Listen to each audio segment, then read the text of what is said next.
तर नमस्कार विद्यार्थी मित्रांनो, तर आजच्या व्हिडिओमध्ये माहिती पाहणार आहे घरबसल्या तुम्ही तुमचं नवीन आधार कार्ड कशाप्रकारे डाउनलोड करायचं आहे 2024. तर आजच्या व्हिडिओमध्ये संपूर्ण माहिती पाहणार आहे. तर व्हिडिओला स्किप न करता शेवटपर्यंत बघा. सर्वात पहिले तुम्हाला या पोर्टलवरती यायचं आहे. या पोर्टलची लिंकसुद्धा आपल्या व्हिडिओच्या डिस्क्रिप्शनमध्ये मिळून जाईल. तर इथं आल्यानंतर अशा प्रकारचं इंटरफेस तुम्हाला दाखवेल. तर इथून तुम्ही याची जी काही लँग्वेज आहे ते सुद्धा तुम्ही इथून चेंज करू शकता. तर इथं आल्यानंतर लहान मुलांचं, त्यानंतर आय डीच्या थ्रू कशाप्रकारे तुम्ही तुमचं आधार कार्ड काढू शकता. तर इथं आधारचे भरपूर तुम्हाला ऑप्शन दिसतील. त्यानंतर इथून तुम्हाला आधार मोबाईल नंबर लिंक झाला की नाही ते कशाप्रकारे चेक करायचं आहे. तर इथे एक डाउनलोड आधार असं प्रकारचं इंटरफेस दाखवेल. यावरती तुम्हाला क्लिक करायचं आहे.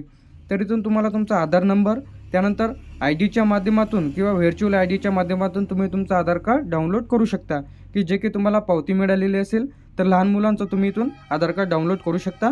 जर तुमच्याकडे तुम्ही तुमचं आधार कार्ड अपडेट केलेलं असेल तर तुमच्याकडे आधार नंबर असेलच.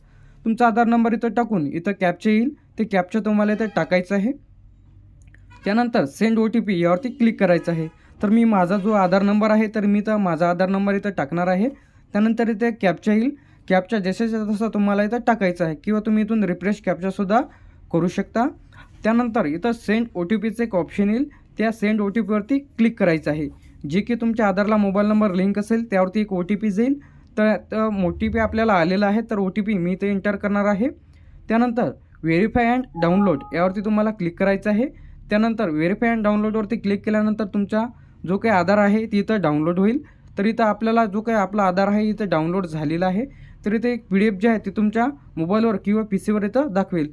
तर इथं तुम्हाला युजरनेम म्हणजे तुमचं जे काही 4 अंक आहेत ते तुम्हाला तुमचं इयरमध्ये टाकायचं आहे. त्यानंतर तुमचं जर नाव अनिश असेल तर तुमचे पहिले जे 4 अंक अक्षर आहे ते टाकून तुमचे जे काही डेट ऑफ बर्थ लास्ट आहे ते एक्झाम्पल इथं देण्यात आलेलं आहे.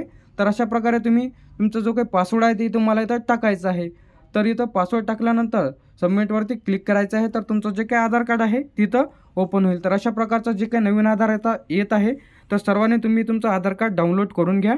तर अशाच प्रकारचे नवीन अपडेट्स आणि नवीन व्हिडिओज पाहण्यासाठी आपलं OMT इन्फॉर्मेशन टेक यूट्यूब चॅनलला सबस्क्राईब करा. थँक्यू.